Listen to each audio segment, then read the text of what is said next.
아파 정진우라고 합니다. 저에게는 별칭이 있는데요. 디베이트 아빠, 디아 정진우라고 합니다. 네, 디아 디베이트 아빠. 네. 저는 오늘 이제 제가 맡은 강의는 성경적 디베이트라는 주제로 여러분들과 함께하겠습니다. 디베이트에 관심을 가지고 여기에 모이신 선생님들을 환영하고 축복합니다. 박수 한번. 환영합니다. 먼저 우리나라 교육의 현실에 대해서 이야기를 안 하고 넘어갈 수가 없겠죠. 선생님들은 우리나라 교육의 현실을 보면 무엇을 느낍니까? 잘 되고 있다고 생각을 하시나요? 잘 되고 있다고 생각하시는 분은 아마 이 자리에 없으실 거예요. 그렇죠? 잘 안 되고 있기 때문에 우리가 대안학교를 세우고 기독교 대안학교 교사가 된 거겠죠. 저 또한 우리나라 교육의 현실을 보면서 느낀 점이 많습니다. 저는 이 두 개의 그림을 준비를 했는데요. 첫 번째 그림을 보시면 철도 위에 기차가 목적지를 향해서 달리고 있습니다. 저는 이 그림을 통해서 뭘 느꼈냐면 국가가 세운 교육과정 위에 정해진 내용을 정해진 방법대로 정해진 속도대로 가르치고 배우고 있습니다. 이게 우리나라 교육의 현실인 것 같아요. 이 현실 속에서 두 번째 그림을 보시면 사막의 한복판에서 한 사람이 방황하고 있습니다. 이 현실 속에서 이 그림처럼 이 사람처럼 방황하는 우리 아이들, 그리고 교실에서 수업의 상황에서 소외되고 있는 우리 아이들이 느껴졌습니다. 저는 뿐만 아니라 그 소외되는 아이들 뿐만 아니라 수업에 참여한다 할지라도 입시 위주의 교육이 현실 속에서 어떤가요? 아이들은 소외되는 것 뿐만 아니라 수동적이고 소극적인 존재가 되어버렸습니다. 그냥 아이들은 우리 선생님이 주어진 대로 먹고 있어요. 이게 우리 교육의 안타까운 현실입니다. 그래서 저는 고민을 했습니다. 어떻게 하면 우리 아이들이 수동적이고 소극적인 우리 아이들이 적극적이고 능동적인 존재가 될 수 있을까? 그렇게 고민을 하다가 고민 끝에 우리 아이들은 하나님이 창조하실 때 우리 아이들은 능동적인 주체로 우리 하나님은 우리 아이들을 창조하셨습니다. 믿으신가요? 성경에 나와 있기 때문에요.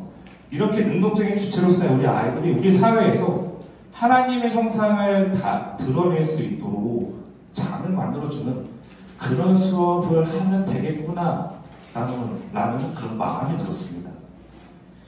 저는 그 도구로 디베이트를, 그 장을 만드는 도구로 디베이트를 활용했습니다. 이 시간 여러분들께 바로 이 디베이트, 성경적 디베이트를 여러분들에게 소개해드리고 추천해드리고 싶습니다. 왜냐? 이 성경적 디베이트라고 하는 이 도구는 하나님의 창조 목적을 상실한 이 세상, 타락한 이 세상을 새롭게 회복할 수 있다고 확신하기 때문입니다. 이제 오늘 강의를 잠깐 안내를 드리면, 오늘 강의 방향성입니다. 우리에게 주어진 시간이 별로 없습니다.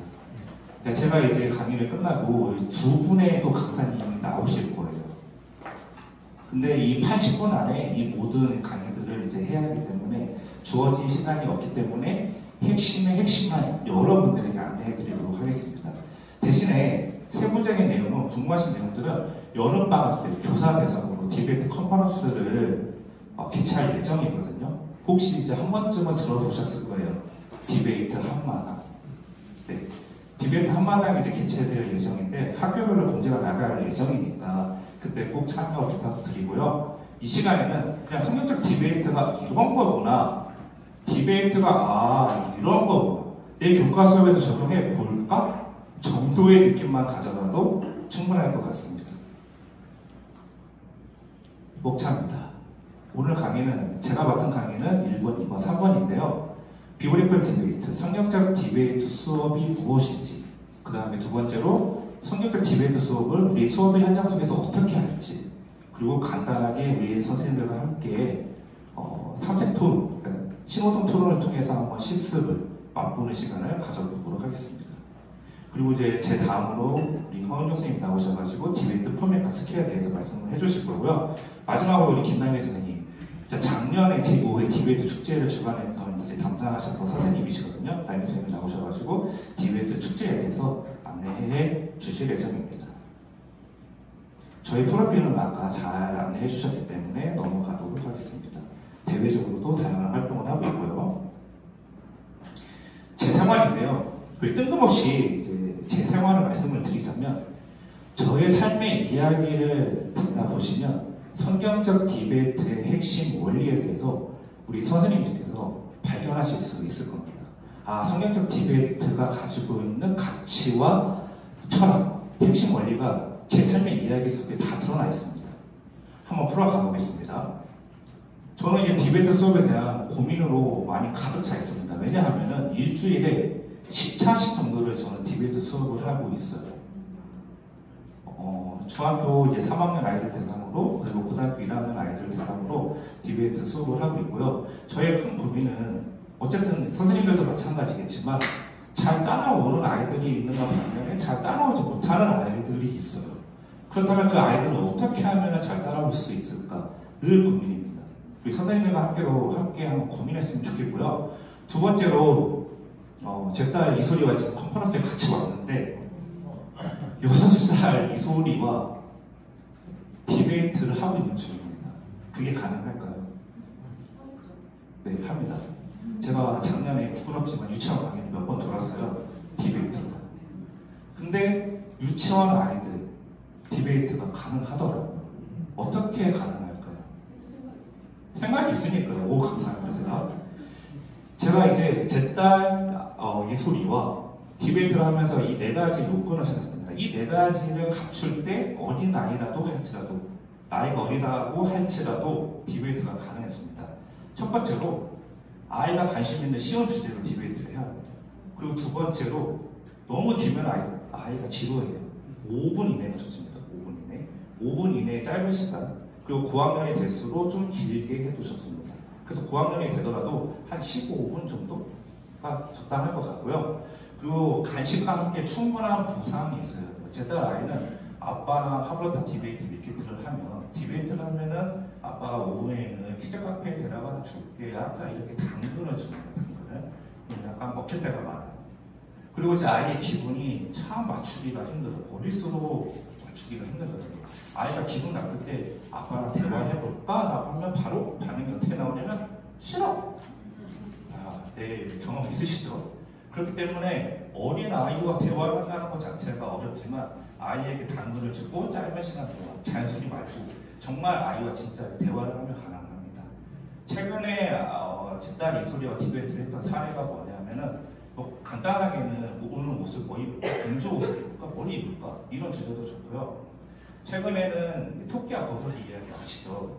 재능이 이길까? 아니면 노력하는 사람이 이길까? 이 주제로 심도 있게 제 딸 6살이고 디베이트를 했던 경험이 있습니다. 마찬가지로 수업의 상황에서도 마찬가지겠죠. 아이들이 쉽게 접근할 수 있는 쉬운 주제로 디베이트를 하시면 되고요. 그리고 수업 시간을 정확하게 맞추는 거 정말 중요합니다. 아이들이 이제 수업 종이 울리면 그 다음부터는 집중력이 흐트러집니다. 그리고 충분한 칭찬과 격려, 아이들이 잘했을 때, 말을 잘했을 때 충분한 칭찬과 격려를 부탁드리고요.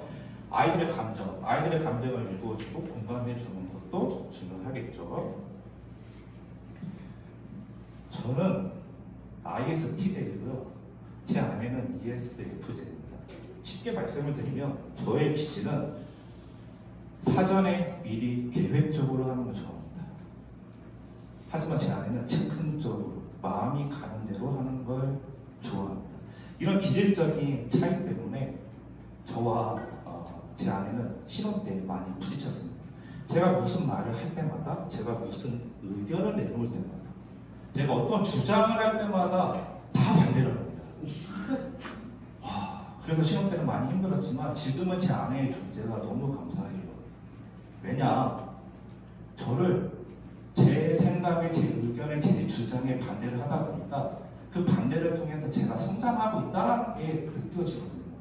그래서 지금은 제 아내가 반대를 해도 기분이 나쁘지 않아요.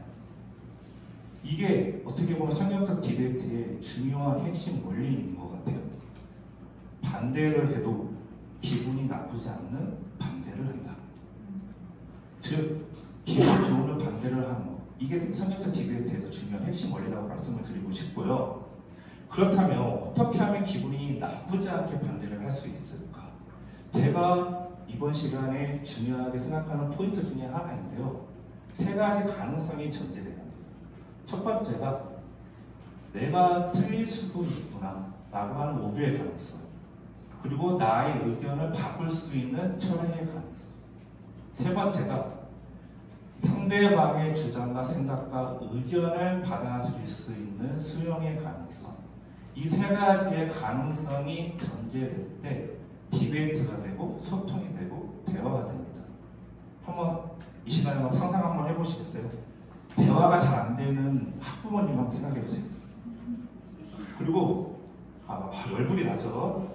대화가 잘 안 되는 동료 선생님들 한번 생각해보세요. 아마 이 세 가지 가능성이 전제되지 않을 확률이 아마 높을 겁니다. 저는 이게 대화의 기본이고 소통의 기본이라고 생각을 하고요. 제 아내를 정말 사랑하기 때문에 제 아내에 대해서 많이 묵상을 했습니다. 창세기 2장에 돕는 배필이라는 말씀이 나와요.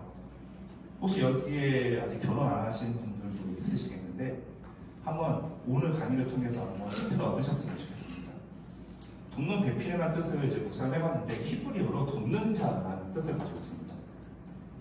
그리고 돕는 자는 에제르고, 에제르는 강하다라는 의미를 가지고 있고요. 그리고 히브리어로 배필은 네게드, 네게드는 반대하여라는 의미를 가지고 있다고 해요. 그래서 돕는 배필, 그 뜻이 뭐냐면 강하게 나를 반대하는 자가, 이게 성경적인 의미예요. 돕는 배필, 나의 배우자가.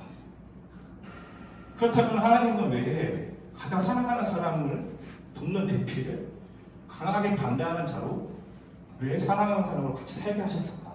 라는 것을 묵상을 하다가 이런 해석을 제가 얻을 수 있었습니다. 어떤 교훈이었냐면 나를 강하게 반대하는 사람의 도움을 받아서 성장하게 하려는 하나님의 뜻이 여기에 있구나 라는 것을 발견할 수가 있었습니다. 혹시 결혼 안 하신 선생님이 계시면 나를 건강하게 반대하는 자가 누구인지를 찾으시면 그 사람 바로 배우십니다. 돕는 배필. 그렇다면 내가 건강한 반대가 왜 도움이 될까요? 그거는 아마 셰마 교육이나 유대인 교육을 공부하시는 분들이 그런 이제 그분들의 말씀에 따르면은 사람은 반대와 마주하면서 자신의 생각을 다듬어서 명료하게 할 수 있기 때문이다 라고 말씀하고 계십니다. 이것도 되게 성경적 디베이트에서 중요한 핵심 원리예요. 우리가 디베이트에서 찬성과 반대로 나누는 이유이기도 하고요. 쉽게 말씀을 드리면 찬성과 반대로 나누는 이유는 뭐냐면은 논점을 분명하게 하기 위해서, 그리고 하나님의 의도, 하나님의 뜻, 그 본질을 분명하게 선명하게 드러내기 위해서 반대를 하는 거고 찬성과 반대로 나누게 되는 이유이기도 합니다. 다시 돌아와서요. 저는 이제 아이들과 틈만 나면 토론을 하는데 왜 나는 디베이트를 좋아하게 되었을까 자문자답을 하게 되었습니다. 저는 디베이트를 간단하게 설명해 드리면 정해진 순서에 따라서 공정하게 하는 바람, 토론이 바로 디베이트입니다. 그러다 보니까 내 차례를 미리 알고 준비할 수 있어서 좋더라고요. 미리 준비할 수 있고 그 준비했던 것을 발표할 수 있어서 저는 그 기다림의 과정과 긴장감이 설레고 좋았어요. 저는 이제 선생님들에게 많은 걸 준비하지 못했고요. 세 가지 핵심 질문에 대한 세 가지 핵심 메시지를 여러분들에게 드리겠습니다. 첫 번째가 성경적 디베이트는 무엇이냐? 그리고 두 번째가 성경적 디베이트를 어떻게 학교 현장 속에서 녹여낼 수 있을까? 세 번째는 실습을 통해서 디베이트가 무엇인지 살짝 맛보는 시간을 가져보도록 하겠습니다. 디베이트의 이제 사전적 정의를 살펴보면 어떤 특정한 주제를 가지고 두 명 이상이 찬성과 반대로 나뉘어서 중요한 포인트입니다. 미리 정해진 시간과 순서에 맞춰서 하는 청중들을 설득하는 토론이 바로 디베이트입니다. 이렇게도 표현할 수 있을 것 같아요. 찬반 입장이 분명한 쟁점을 가지고 정해진 규칙과 형식, 다시 한번 강조해 드리겠습니다. 정해진 규칙과 형식을 가지고 대화하는 방법, 그게 바로 디베이트입니다. 여기서 쟁점이라는 말은 찬성과 반대가 부딪히는 지점이 쟁점이기도 하고, 그리고 되게 되는 견해가 쟁점이기도 하잖아요. 어떻게 하면 아이들이 이 쟁점에 대해서 쉽게 표현할 수 있을까를 공부하고 연구하다가 책을 쓰면서 쟁점에 대해서 이렇게 표현했습니다. 찬성과 반대 입장에서 서로 다투게 하는 부분입니다. 이 표현으로 아이들에게 이렇게 다가가니까 쉽게 알아듣더라고요. 찬성과 반대 입장에서 서로 다투게 하는 부분. 그렇기 때문에 이 쟁점 질문에 대해서 대답하는 것이 바로 주장이 되겠죠. 그리고 제가 즐겨 쓰는 표현인데요. 규칙과 형식이 있기 때문에 질서가 있겠죠. 질서 있는 토론이 바로 디베이트인 거고요. 그리고 엄격한 규칙이 있기 때문에 형식적인 제약이 큰 토론이 디베이트입니다.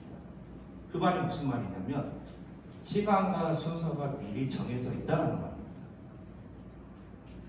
그래서 토의와 토론과 디베이트의 차이가 무엇인지를 한번 생각을 해볼 텐데요. 토의는 생각을 모으는 활동이 토의입니다. 그리고 토론은 자신의 생각을 상대방에게 설득하는 활동이 토론입니다. 그렇죠? 그 다음에 디베이트는 자신의 생각을 상대방에게 설득하는 건데 정해진 시간과 순서에 맞춰서 설득하는 활동이 바로 디베이트인 거예요. 토의와 토론과 디베이트의 차이점이 혹시 이제 이해가 되시나요? 좀 더 이제 세부적으로 구체적으로 설명을 드리면 토의는 시간과 순서가 미리 정해져 있지 않습니다. 토의는 그리고 찬성과 반대가 나눠져 있지 않고요. 그리고 결론이 없습니다. 여기서 이제 결론이라는 것을 저는 이렇게 표현합니다. 의미 있는 결론. 더 나은 대안과 가치가 무엇이냐. 우리가 이제 기독교 앞에서 더 나은 대안과 가치는 기독교적인 의미와 기독교적인 가치와 기독교적인 대안이 바로 결론인 거죠. 한마디로 표현하면 하나님의 뜻이 우리에게는 결론이 됩니다. 이게 일반 디베이트와 성경적 디베이트의 차이점이라고 보시면 되는데 토론의 경우는 시간과 순서가 미리 정해져 있을 때도 있고 없을 때도 있습니다. 찬성과 반대는 나눠져 있고요. 결론이 있을 때도 있고 결론이 없을 때도 있습니다. 디베이트는 근데 시간과 순서가 분명하게 미리 정해져 있고요. 찬성과 반대로 나눠져 있고요. 결론, 하나님의 뜻이라고 하는 결론을 내리게 됩니다. 누가 하냐면 바로 교사가 합니다.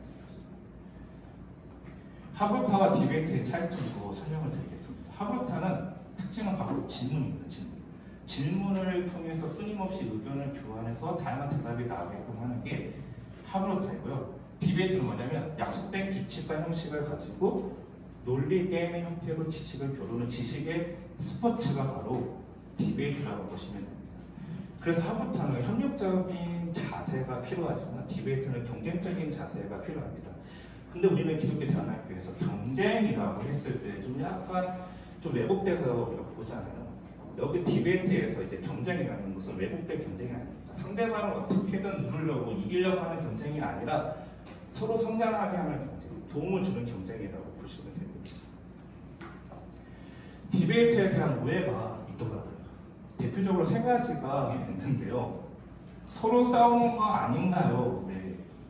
이게 디베이트의 어원 때문에 그런 것 같은데 서로 싸우는 게 아닙니다. 디베이트의 목적은 누가 옳은지를 결정하는 것이 아닙니다.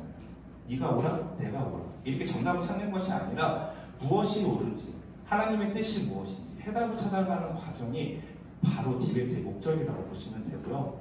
찬성과 반대로 나누다 보니까 흑백 논리의 사고에 빠지는 거 아닌가요? 라는 질문도 많이 있어요.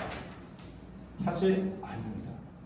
찬반으로 나누는 이유는 아까도 말씀을 드렸지만 각자의 논점이 그리고 하나님의 뜻이라고 하는 본질이 비교와 대조의 방법을 통해서 분명하게 드러나기 때문에 흑백 논리의 사고가 아닙니다. 오히려 깊이 탐구할 수가 있어요.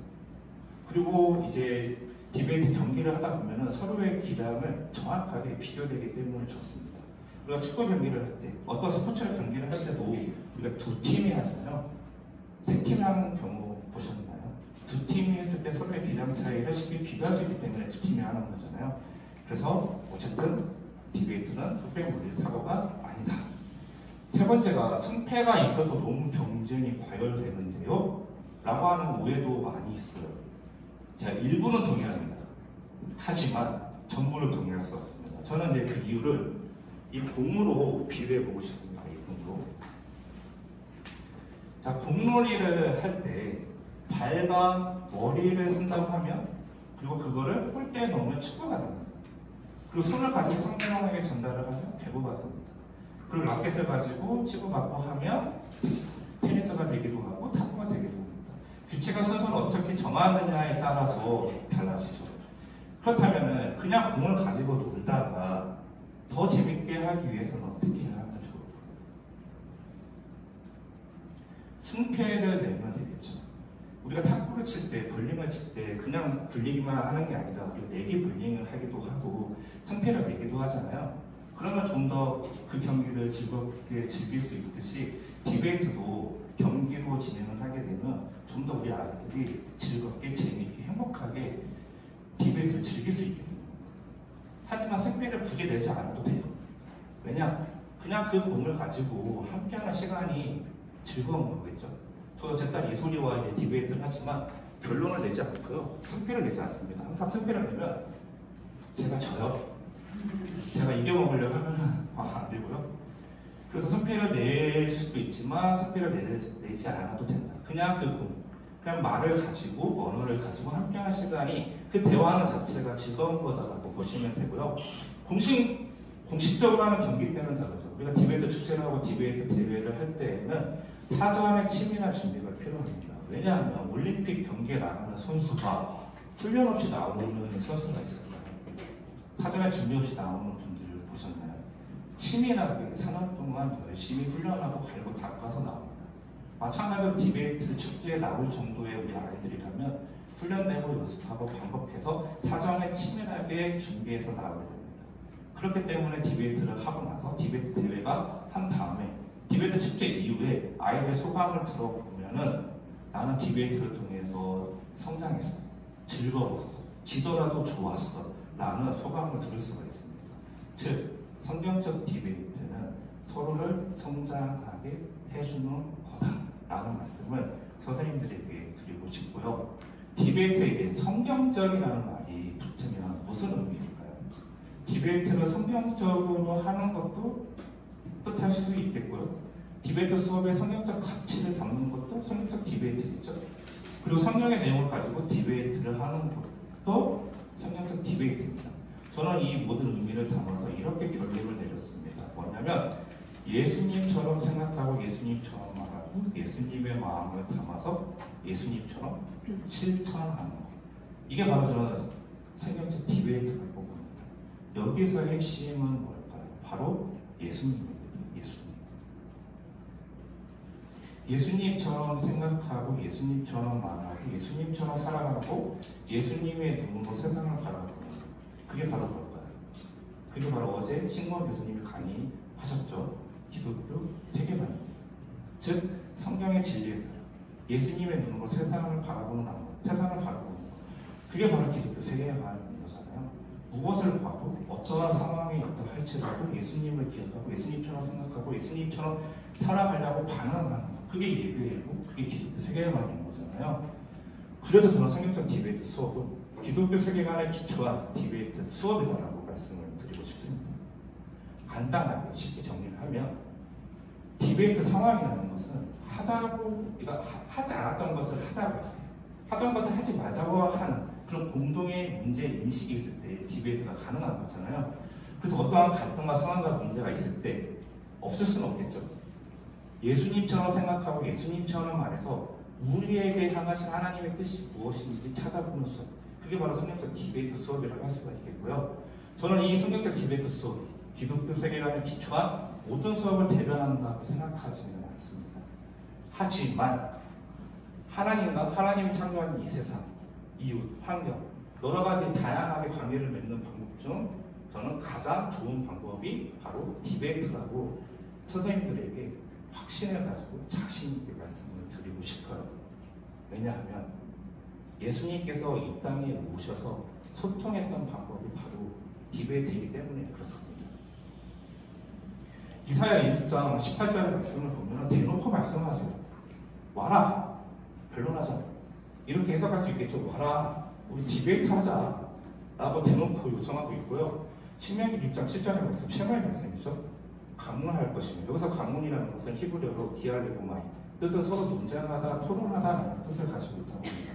그래서 해석을 하면 매일의 삶 속에서 언제 어디서든 만나는 모든 사람들과 어떤 주제를 디베이트를 하자라고 해석을 할 수가 있겠죠. 예수님의 말씀을 가르치실 때 가장 많이 쓰신 방법은 뭐냐면 질문과 토론이었습니다. 먹지가 않나요? 진짜 그러셨어요. 견해가 충돌할 때 반문과 반론, 즉 디베이트를 통해서 해결하셨고요. 해결이라기보다는 예수님의 그 교훈의 말씀을 던지셨고요. 일부러 대립되는 견해, 쟁점을 만드시기도 하고 쟁점을 찾으셔서 예수님의 교훈을 이제 결론을 말씀을 하실 때가 참 많습니다. 거의 대부분이 그래요. 장소는 가정과 회당, 성경, 길거리 가리지 않고 다양한 장소에서 디베이트를 하셨고 대상은 제자, 바리새인, 율법사 또 가리지 않고 디베이트를 하셨습니다. 시간은 밤낮 없이 언제든 참 피곤하셨을 것 같아요. 언제든 디베이트를 하셨습니다. 성경에 나온 디베이트 사례를 찾아보면 여기 말고도 참 많이 있습니다.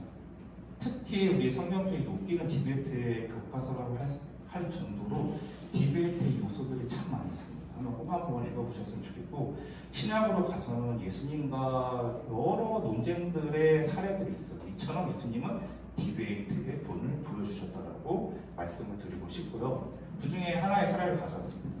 누가복음 7장에 보면은 향유 부은 여인이 나옵니다. 자, 마리아가 이제 향유를 가져와서 예수님께 빼뜨립니다. 자, 이 모습을 보고 예수님은 핵심 질문입니다. 여기서 쟁점은 뭐냐면 예수님은 거부해야 했을까라는 어떤 핵심 질문, 즉 쟁점을 던져볼 수가 있겠죠. 여기서 이제 바리새인 시몬 같은 경우는 시몬의 주장은 그렇다. 예수님은 그 죄인이 깨트린 그 향유 옥합을 거부했었어야 합니다. 왜냐? 죄를 지은 여인의 행위는 잘못되었기 때문이다. 어떻게 예수님, 거룩하신 예수님이 그 죄인의 그 행위를 우리가 어떻게 받아들일 수 있냐? 라는 게 이제 시몬의 주장이었어요. 하지만 예수님의 주장은 아니었죠. 아니다. 고발하면 안 된다. 여인의 행위는 정당하다라고 말씀하시면서 예수님의 어떤 대답을 통해서 그 이유를 찾을 수가 있습니다. 결론은 뭐냐면 여기서 예수님의 교훈은 뭐냐면 나를 믿느냐? 나를 사랑하냐? 그러면 그 증표를 보여라. 바리새인 시몬아 너는 나에게 그 증표를 보여줬느냐? 하지만 이 여인은 나를 사랑하는 그 증표를 보여줬다. 라는 말씀으로 결론을 냈습니다. 이렇게 이제 성경 속에서 디베이트를 통해서 대립된 견해를 찾아서 묵상을 해보고 공과 공부를 하는 것도 좋을 것 같죠. 그래서 첫 번째로 드리는 핵심 메시지는 뭐냐면 성경적 디베이트 수업이란 뭐냐? 제가 정리한 건데요. 기독교 세계관에 기초한 디베이트 수업을 의미하며 어떠한 갈등과 문제에서 서로 다른 생각을 가진 사람들 무엇을 가지고요? 쟁점을 가지고 혹은 없더라도 만들어서 서로의 생각을 검토합니다. 그 타당성 여부를 검토함으로써 하나님의 참된 진리라고 하는 하나님의 뜻을 찾는 수업이 바로 성경적 디베이트 수업이라고 말씀을 드리고 싶습니다. 두 번째 핵심 질문이 그렇다면 우리 학교 현장에 어떻게 성경적 디베이트를 적용할 수 있을까가 두 번째 핵심 질문이었습니다.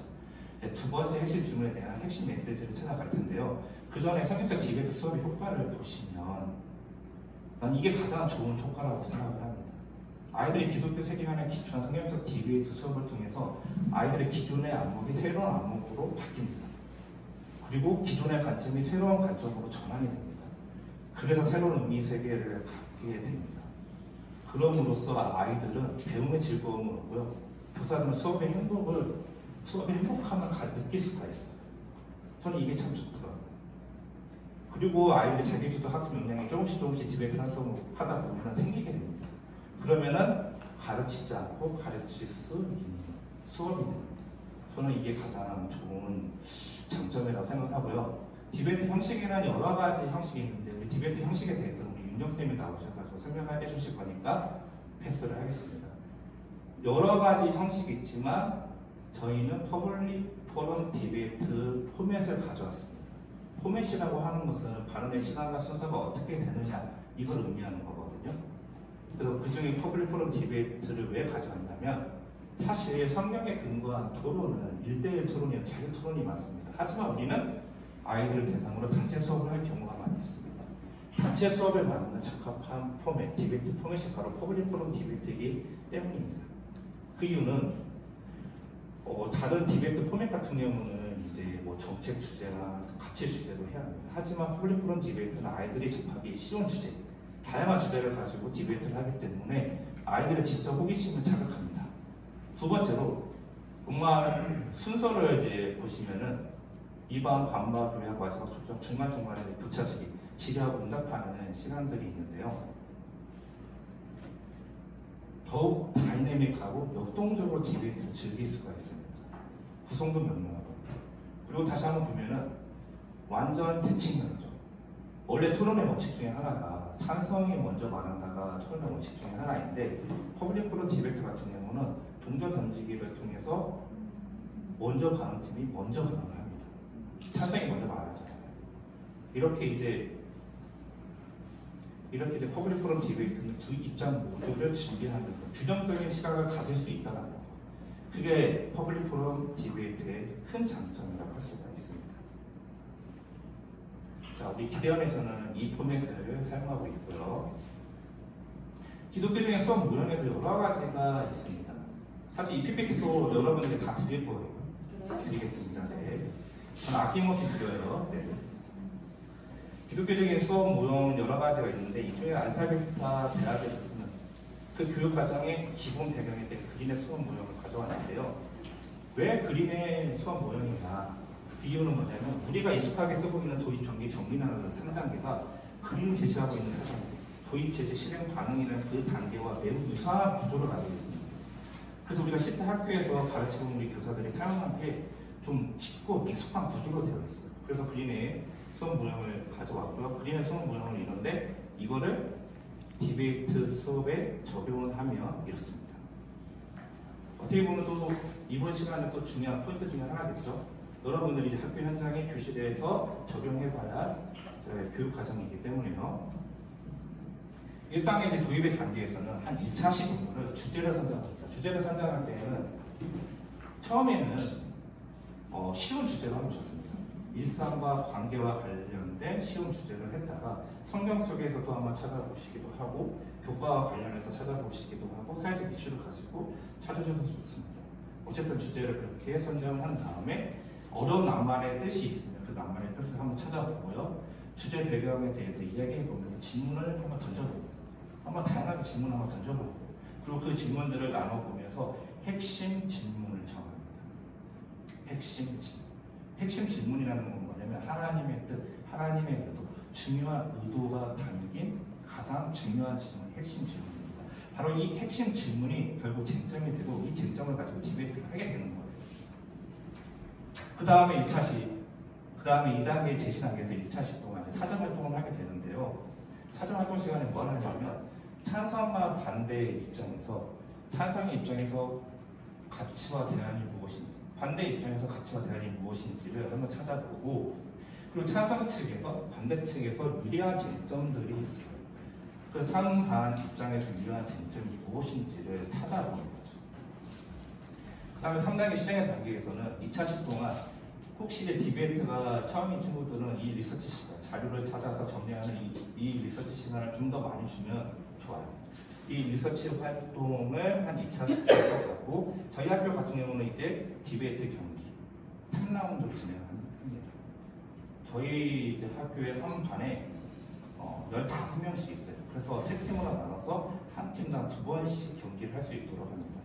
그래서 처음에는 첫 번째 경기를 할 때는 동전 던지기를 통해서 찬성과 반대, 먼저 발언과 나중 발언을 선택하게 합니다. 즉, 이게 무슨 말이냐면, 동전 던지기를 통해서 결정한다는 의미고, 그 말은 아이들은 디베이트 경기 직전까지도 내가 찬성인지 먼저인지 내가 반대인지 나중에 발언할지를 모른다라는 거예요. 되게 중요한 포인트입니다. 그렇기 때문에 이 퍼블릭 토론 디베이트를 통해서 서브젝트 디베이트 수업을 설계할 때 중요하게 생각했던 포인트 중에 하나가 뭐냐면, 아이들이 찬성과 반대를 모두 준비할 수 있다는 겁니다. 그래서 균형적인 시각을 가질 수 있게 되는 거고요. 그렇게 디베이트 경기를 한 3차식 정도 진행을 하고, 나중에는 이제 반대로 하게 됩니다. 두 번째 단계고요. 찬성했던 팀이 이제 반대를 해보고, 먼저 발언 팀이 나중에 발언할 수 있도록 같은 주제로 2번 경기를 하게 되면 아이들의 어떤 지식과 경험과 정보가 깊어집니다. 마지막 4단계 이제 반응의 단계에서는 핵심 메시지, 즉 결론을 내고 정리를 합니다. 성경적 디베이트와 일반 디베이트의 차이점은 또 여기에 있습니다. 교사의 개입과 중재가 필요해요. 그리고 이제 에세이나 영상을 통해서 느꼈던 점을 한번 담아보고요. 또 우리가 기독교 대안학교잖아요. 이미 거기서 끝나면 안 되죠. 삶으로 갈 수 있도록 다른 교과 수업이나 비교과 활동이나 행사와 연결해서 프로젝트 수업이나 주제 통합 수업으로 진행을 하면 좋겠죠. 자, 성경적 디베이트 쉽게 말씀을 드리면 예수님처럼 생각을 먼저 합니다. 그리고 디베이트 활동을 통해서 예수님처럼 말합니다. 세 번째가 글과 그림 영상으로 예수님의 마음을 담아서 끝으로 캠페인이나 봉사활동이나 사회참여 프로젝트를 통해서 예수님 가르친 그대로를 실천해 보는 수업이 바로 뭐다? 성경적 디베이트 수업이라고 말씀을 드리고 싶고요. 여기서 놓치면 안 되는 부분이 뭐냐면 일반 디베이트와 성경적 디베이트의 차이. 성경적 디베이트는 일반 디베이트와 달리 교사의 중재와 개입이 필요합니다. 그만큼 우리 교사의 역량이 중요하겠죠. 기독교적인 지식과 묵상도 필요하고요. 디베이트 역량도 필요하고요. 그래서 교사 중재 개입을 어떻게 하냐? 핵심 쟁점에 대해서, 핵심 질문에 대해서 다시 한번 확인해보고 해결책을 아이들과 함께 모색하는 겁니다. 근데 핵심 질문에 관련된 핵심 구절을 찾아서 읽고 결론을 맺고 마무리해도 됩니다. 굳이 어떻게든 정답을 내리려고 어떻게든 교훈을 주려고 주입하지 않아도 돼요. 뭔가 아이들과 함께 성경 구절을 찾아보고 읽고 결론을 내도 됩니다. 한번 앞으로 우리가 성경 구절은 이 주제와 관련된 성경 구절은 이런데 앞으로 우리 이 성경 말씀에 대해서 묵상을 해볼까? 이런 식으로 뭔가 억지로 결론을 내지 않아도 되고요. 그 과정을 즐기셨으면 좋겠습니다. 그래서 두 번째로 드리는 핵심 메시지는 뭐냐면 성경적 디베이트를 통해서 아이들과 함께 하나님의 뜻을 찾아가는 즐거운 여행 되셨으면 좋겠습니다. 자, 세 번째는 여러분들이 활동하는 시간입니다. 우리 나미쌤 그 토론 카드를 한번 나눠주시겠어요? 너무 시간이 없어가지고 빨리 들려왔는데 괜찮으셨나요? 속도 괜찮으신가요? 네. 네, 감사합니다.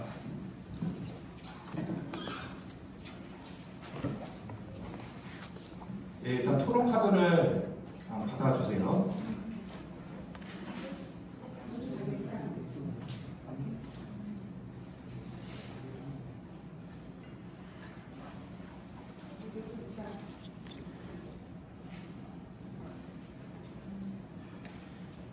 제가 모은 디베이트 주제만 해도 거의 500개가 됩니다. 제 취미가 뭐냐면 디베이트 주제 만드는 게 제 취미입니다. 사실 저희 하버드 디베이트 밀키트 책을 보시면 주제가 이제 메인 주제가 49개가 나오고요. 뒤쪽에 보시면 80개가 넘는 시사 주제가 나와요.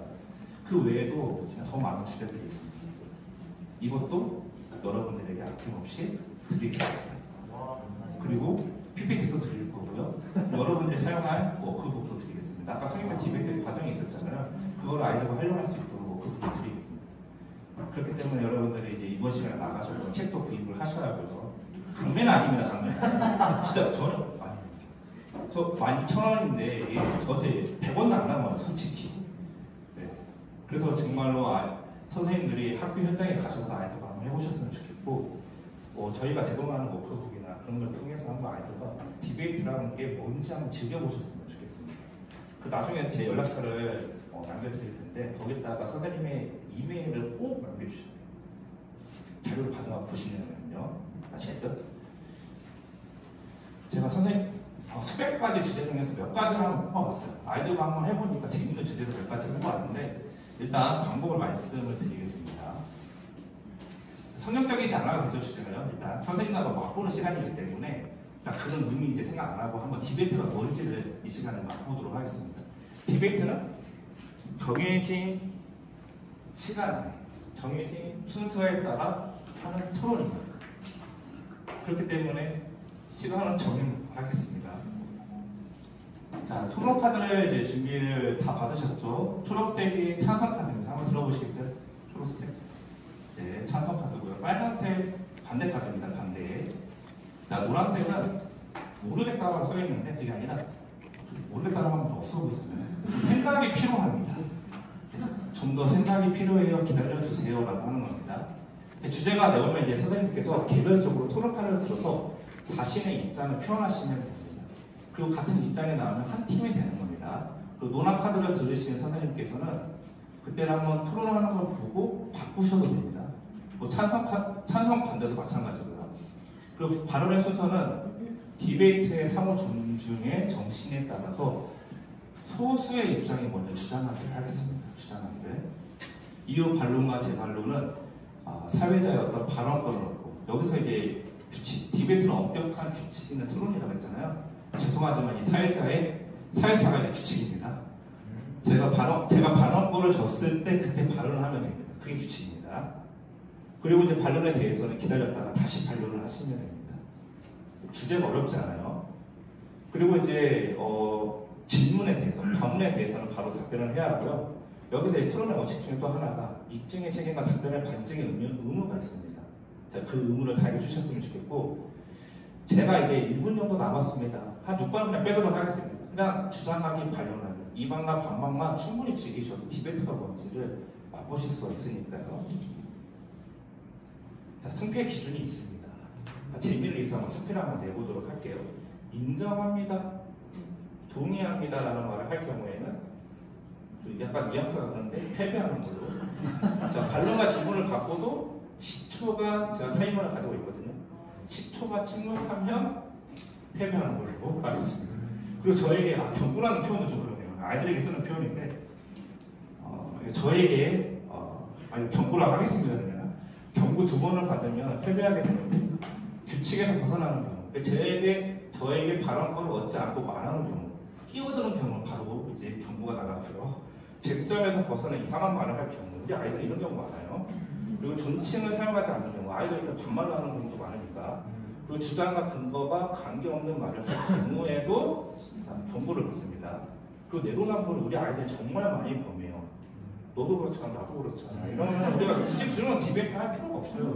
그렇죠? 나는 그렇게 핑계 댈 거면 우리가 굳이 디베이트 할 이유가 없는 거고, 성급한 일관화의 오류를 범하는 경우, 저는 이 생각이 맞습니다, 정확합니다, 이런 식으로 뭔가 근거 없이 말하는 경우 안 됩니다. 뭐뭐에 대해서 어떻게 생각하십니까? 네, 물론 그렇지만요, 내 생각에는요, 저는요, 아까도 말했듯이 이런 식으로 애매하거나 주관적인 표현이 들어가면 경고가 들어갑니다. 그리고 선생님들은 안 그러시는데 가끔 우리 아이들과 하면은 비속어 많이 사용합니다. 이런 경우는 이제 바로 아웃입니다. 이거는 그냥 교실 나가라고요. 그리고 우리가 정한 금지어, 이거 아이들과 이제 함께 할 때 재밌게 하기 위해서 금지를 하는데, 이 시간에는 없는 걸로 하겠습니다. 근거는 여러분들 스마트폰 있으시죠? 최대한 찾으셔도 됩니다. 찾으셔도 됩니다. 끝나는 시간이 몇 분이죠, 선생님? 거의 30분 정도에 끝나는 거죠? 네, 40분. 40분에 끝나는 거죠? 빨리 왔네요, 선생님. 빨리 달려왔어요. 그러면 제가 딱 10분간만 실습을 해보도록 하겠습니다. 디베이트를 하려면 뭐가 필요할까요? 제가 계속 강조했던 점이 있어요. 디베이트를 하기 위해서 중요한 요소가 하나가 있습니다. 하프로타에서 중요한 요소는 질문이라면, 디베이트에서 중요한 요소는 쟁점입니다. 바로 대립되는 견해가 있어야 디베이트가 가능합니다. 그렇기 때문에 쟁점이 있으면 그냥 다음 주제로 넘어가겠습니다. 한 명이라도 나오게 되면 진행하겠습니다. 그래서 일대 다수가 될 수도 있어요. 네, 가능할까요? 네, 아마 가능하실 겁니다. 보겠습니다. 첫 번째 주제는 가볍게 합니다. 탕수육은 찍먹이다. 찬성, 찍먹이다. 반대, 부먹이다. 자, 하나, 둘, 셋 하면 들어주세요. 하나, 둘, 셋. 제가 5 있습니다. 반대가 지금 반대가 부먹이죠. 부먹이 하나, 둘, 셋, 4명이고 나머지가 지금 찬성이고 잘 모르겠습니다. 이네요. 제가 알아볼 수 있도록 맨 앞에다가 어떻게 표시를 해주세요. 네네.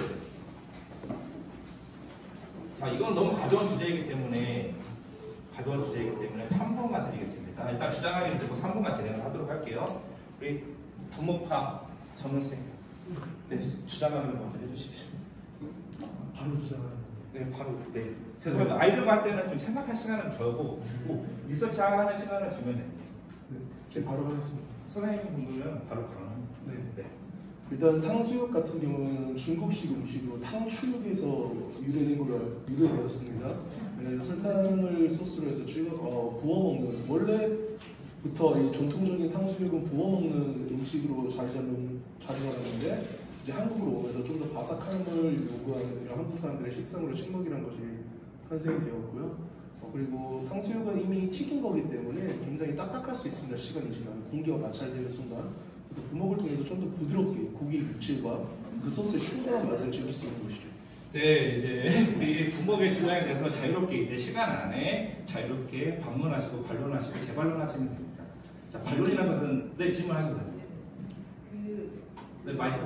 네. 갑자기 이제 얘기하시면서 드는 생각이 네. 좀 촉촉한 걸 원하시고 막 이 얘기할 때 갑자기 나이 생각이 들더라고요. 그래서 선생님이 혹시 나이가 많아서 그 촉촉한 걸 원하시나요? 이런 거면은 그 사람에 대해서 공격성이 되는 것처럼 느껴져서 네. 그런 네. 대화가 토론이 가능한 건지 네. 하면 안 되는 건지. 아, 괜찮습니다. 네, 그게 상호 존중의 원칙이 가장 이제 기본이 되는 베이스이기 때문에 존중하는 마음 가지고 계시죠. 네, 그래서 그 네. 의견이 궁금하더라고요. 선생님의 어떤 이제 그런. 사실 이런 주제가 그래서 그렇지 이제 아이들과 시사적인 주제를 가지고 하면은 공격적이지 않아요. 자신의 어떤 인격적인 것들을 건드리지 않고 그 시사 주제, 그 주제를 건드리기 때문에 그런 일은 별로 없어요. 사실 이런 이게 재밌는 주제이기 때문에 이제 볼 수 있는데 혹시 이 주장에 대해서 반론이나 재반론이나 반문이 있으신가요? 자유롭게 하시면 됩니다. 없으면 여기서 끝납니다. 있어요, 네, 동생. 너무 말씀을 잘해주셔가지고 저도 제 생각을 말씀드리고 싶은데 특히 그 탕수육의 어원에 대해서 말씀하신 부분이 되게 인상 깊었어요. 그런데 여기서 말하는 탕수육은 중국 요리가 아니라 중화 요리잖아요. 그러니까 중국식 요리로 우리나라 음식으로 재구성된 건데 그런 측면에서 봤을 때 그러니까 제가 전제하고 싶은 부분은 뭐냐면 바삭한 탕수육을 원한다면 찍먹이 필요하다. 근데 만약에 촉촉한 탕수육을 원한다면 그 품목을 인정할 수 있다. 그래서 우리가 합의하고 싶은 게 우리가 먹고 싶은 탕수육이 바삭한 탕수육인가 촉촉한 탕수육인가 이게 또 중요한 점이에요. 네, 네, 좋습니다. 네, 부모, 네, 반대팀 아무나 또 반론할 수 있습니다. 네, 해주십시오.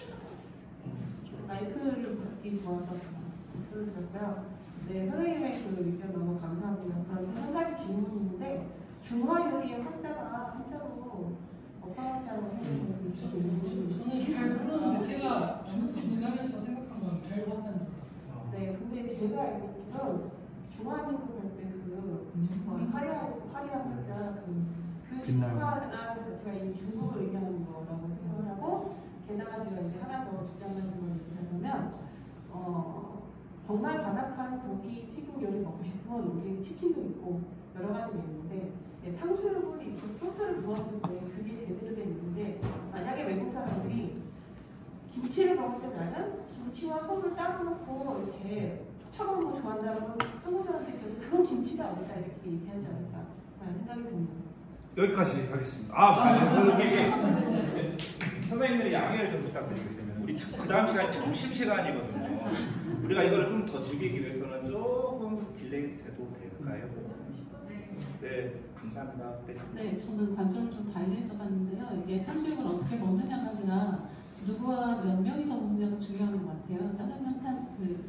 짜장면이나 짬뽕처럼 1인 1메뉴가 아니고 탕수육은 함께 먹는 거잖아요. 부먹을 했을 때 내가 찍먹을 원하는 사람의 개인의 취향이나 이것이 존중받지 않을 수 있기 때문에 그래서 저는 찍먹이다 동의하는 걸로 했거든요. 네. 그렇기 때문에 개인이 만약에 좀 더 촉촉한 걸 먹고 싶으면 쓰지 않는 사용하지 않은 숟가락으로 소스를 얼마든지 건져서 자기 개인 접시에서 촉촉하게 먹을 수 있다라는 주장입니다. 네, 바로 대안까지 나왔죠. 좋습니다. 네. 여기까지 하겠습니다. 자, 이번 주제는 무슨 질문이라고 네, 훌륭합니다. 네, 디베이트가 뭔지 아시겠죠? 정해진 시간 동안에 이렇게 즐기시면 됩니다. 자, 스마트폰은 삼성이다. 찬성이고요. 아니다. 아이폰이다. 반대입니다. 찬성, 삼성, 반대, 아이폰. 자, 하나, 둘. 반대가 아이폰이에요. 네, 반대가 아이폰. 항상 앞에 있는 게 찬성이고 뒤에 있는 게 반대라고 보시면 돼요. 자, 하나, 둘, 셋. 들어주세요. 또 쟁점이 발생했습니다. 네. 자, 한 번만 더 들어주시겠어요? 모르겠다가 더 많네요. 또 이게. 자, 찬성이 하나, 둘, 셋, 넷, 다섯, 6명이고요. 반대가 하나, 둘, 셋, 넷, 다섯, 여섯, 6대 6입니다. 와, 완전한 쟁점이네요. 그러면 우리 찬성 측이 먼저 하도록 하겠습니다. 우리 찬성 측에서 먼저 나 주장하기를 해보고 싶다 라고 하는 선생님 계신가요? 살짝 30초 정도를 생각할 시간, 찾아보는 시간을 갖도록 하겠습니다. 괜찮으세요? 오, 네, 감사합니다. 네. 주장하기를 먼저 해주세요. 네. 네, 저희는 대한민국 사람입니다. 대한민국 국적을 가진 삼성에서 만든 것을 사용하는 것이 한국 사람들이 가장 최적화되어 있지 않나 싶어서 스마트폰은 삼성이다 하는 것에 찬성합니다. 애국 시민이라는 게 이제 유리한 쟁점, 핵심 쟁점으로 가지고 왔죠. 네. 반대측 자유롭게 이제 반론, 재반론, 반문하시면 됩니다. 자, 10초 드리겠습니다. 10초. 없으면 여기서 이제 찬성 측이 이기는 거예요. 오, 네. 애국심을 얘기하셨는데 그 스마트폰이라는 것은 어쨌든 기계고 기계를 사용할 때는 기능을 중심으로 봐야 된다고 생각을 하거든요. 그래서 어떤 감정적인 측면으로 기준을 세우는 것이 아니라 그 기계가 유용한가 그리고 그것이 적절하게 잘 사용될 수 있는가를 봤을 때 아이폰이 사실은 스마트폰의 그 시작이라고 저는 생각을 하고 그리고 그렇기 때문에 스마트폰은 아이폰이라고 생각합니다. 네, 네. 찬성측. 네, 발로 제발로 자유롭게 해주시면 됩니다. 자, 10초 되겠습니다. 10, 9. 있나요? 네. 네, 아이폰을 좋아하는 사람들이 주변에 많은 삼성 유저로서 네, 저는 스마트폰은 삼성이라는 의견에 조금 동의하는 바입니다. 이 이유는 개인적인 생각으로 아이폰은 그리고 경고 한 번입니다. 개인적인 생각으로. 좋네요. 네. 아이폰은 이기적인 기업이 아닌가라는 생각이 들었습니다. 이유는 우리가 충전을 한다고 했을 때 아이폰 충전기는 항상 따로 문의를 해야 합니다. 혹시 아이폰 충전기가 있는가? 그러나 삼성 스마트폰은 C타입 충전기가 있는가를 물어보면 되게 많은 부분에 통용이 되는 부분들이 있습니다. 그뿐만이 아니라 그들끼리만 애플사끼리만 호환이 되는 프로그램들이 있기 때문에 그런 부분에 있어서 아이폰을 사용하는 것은 물론 그 강점이 있겠지만 그 어떠한 부분에 있어서 좀 이기적인 부분이 있지 않은가. 따라서 저는 삼성이 더 나은 스마트폰이라고 생각합니다. 네, 우리 정은쌤하고 유승민 교관님 가겠습니다. 네. 이땐 이기적이란 말. 네. 이기적과 개인주의는 다르죠. 이기주의는 나의 것을 챙기는, 나의 이익만을 챙기는, 남들이 뭐라 하든 말든 나만의 길을 가면 된다. 이기주의입니다. 아이폰의 가장 큰 장점이 뭐라고 생각하십니까? 보안입니다. 요즘에는 우리 민족이니까 모든 사람들이 C타입으로 호환될 수 있는 그런 것들 편리하죠. 편리한데 스마트폰 가장 큰 단점이 무엇입니까? 개인정보 유출입니다. 그것을 막기 위한 것이 아이폰의 개인주의적인 생각이었고, 개인주의라는 것은 나의 정보를 안전하게 지키겠다는 것이 아이폰의 최대 강점이라고 저는 생각하고, 그 스마트폰, 정보가 넘치는 4차 산업혁명 시대의 정보화 시대인데 이 정보를 아주 유용하게 나의 것으로 쓸 수 있는 것에 최적화된 것은 아이폰이라고 생각합니다. 그래서 아이폰은 4차 산업혁명 시대 이전부터 이끌어왔던 차세대를 대비하는 아이폰. 좋습니다. 유승민 교관님까지 해서 마무리 짓도록 하겠습니다. 제가 하면 아까 선생님의 의견에 지지하는 발언이라서 부충반응을 해주세요. 부충반응입니다.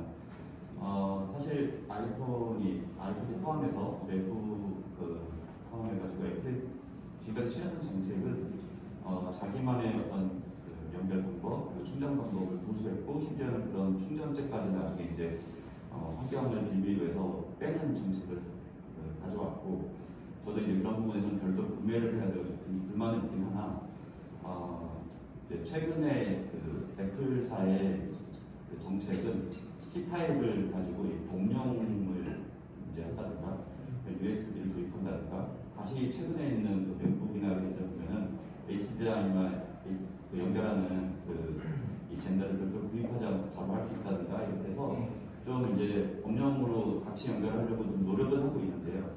그럼에도 불구하고 이제 제가 그 애플 유저로서 좀 결정적으로 생각하는 건 지금까지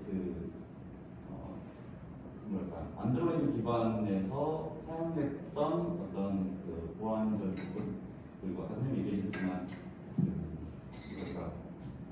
패팅이라든가 그런 부분에 대한 수명만 쓰면서 한 번도 그런 걱정을 하지 않았기 때문에 예를 들어 이상하게 헷갈린다든가 그런 부분에서는 상당히 안전하게 쓸 수 있는데, 마지막으로 말씀드리면 여전히 이제 한국에서는 애플페이나 이런 그 간단한 지불할 수 있는 방법이 안 되다 보니까 삼성이 갖고 있는 삼성페이 같은 경우는 그 장점이 분명히 있기 때문에 세대적인 차이가 좀 있지 않을까 생각을 합니다. 그래서 아무래도 이제 젊은이들은 좀 패시한 경향도 있고 해서 좀 여러모로 좀 불편함에도 불구하고 애플을 선호하는 부분이 있고, 그리고 부모님이나 이런 분들은 이제 삼성이나 LG 폰을 썼기 때문에 그 스마트폰을 만들어가면서 좀 향하는 부분이 있기 때문에 그런 부분의 세대적인 차이, 사용도 좀 비교할 수 없다고 보기 때문에, 그러나 지금은 이제 그런 젊은 아이들, 그러니까 학생들이나 이런 사람들이 이제 애플을 많이 선호하면서 사용을 했기 때문에 부모님들과의 어떤 그 격차도 좀 벌어지는 부분들이 있어서 그런 부분들을 해결할 거라고 생각합니다. 네, 여기까지 하겠습니다. 시간이 다 됐지만 차마 교감선생님 말씀이라 감사합니다. 자, 여러 가지 이제 제가 네, 질문해 주십시오. 이게 잘 몰라서. 네. 방금 말씀하신 거는 삼성과 아이폰 두 개의 장단점을 다 얘기했는데, 그렇죠. 이렇게 있는 거죠. 이건 삼성과 반대를 명확하지가 않고. 네, 중요한 질문입니다. 그러면 네, 맞습니다. 그게 궁금해요. 네, 맞습니다. 네, 그래서 처음 끊을 수 없어가지고. 네,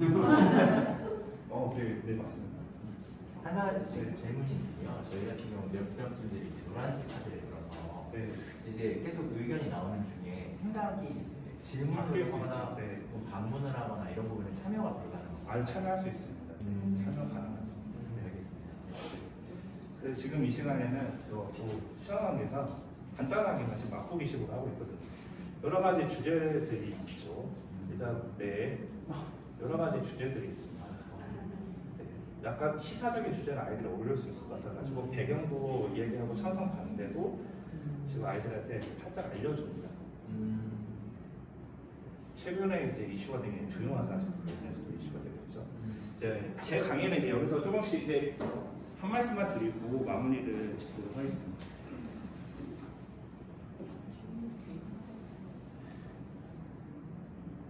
제가 세 번째로 이제 윤정선이 준비해 주시면 되고요.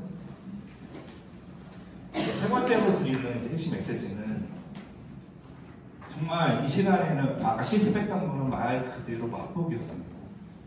아까 선생님이 시작하신 대로 모순이 있기도 하고 제가 단호하게 끊지 못할 때도 있었습니다. 저기 선생님은 좀 친하기 때문에 제가 경고 이렇게 하긴 했었는데 여기서 제가 어떻게 경고 이렇게 끊겠습니까? 근데 아이들하고 수업할 때는 괜찮아요. 아이들 즐거워합니다. 그래서 세 번째로 드린 핵심 메시지는 뭐냐면 성역적 디베이트 수업을 함으로써 성역적 디베이트 수업을 함께 만들어 갔으면 좋겠습니다. 규칙은 아이들과 함께 만들면 좋아요. 반환권을 얻는 거야, 금지를 사용하면 안 되는 거야, 그러면 패배하는 거야, 이런 규칙들을 만들어내십시오. 재밌는 규칙들. 어쨌든 엄격한 규칙이 있는 토론이 뭐다? 디베이트니까요. 자, 마무리를 짓겠습니다.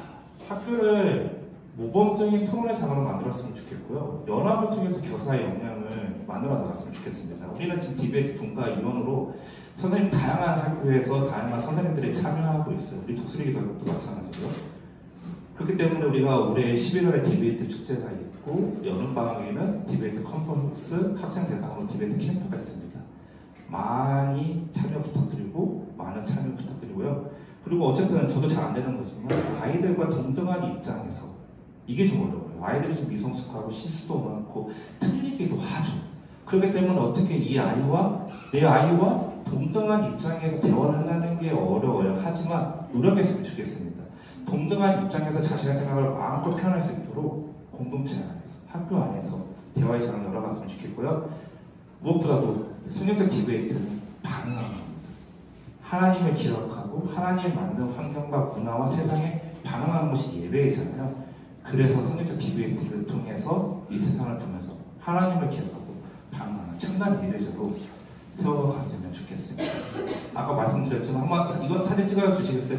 제 명함도 있으니까요. 명함에 제 연락처와 이메일 주소가 있습니다.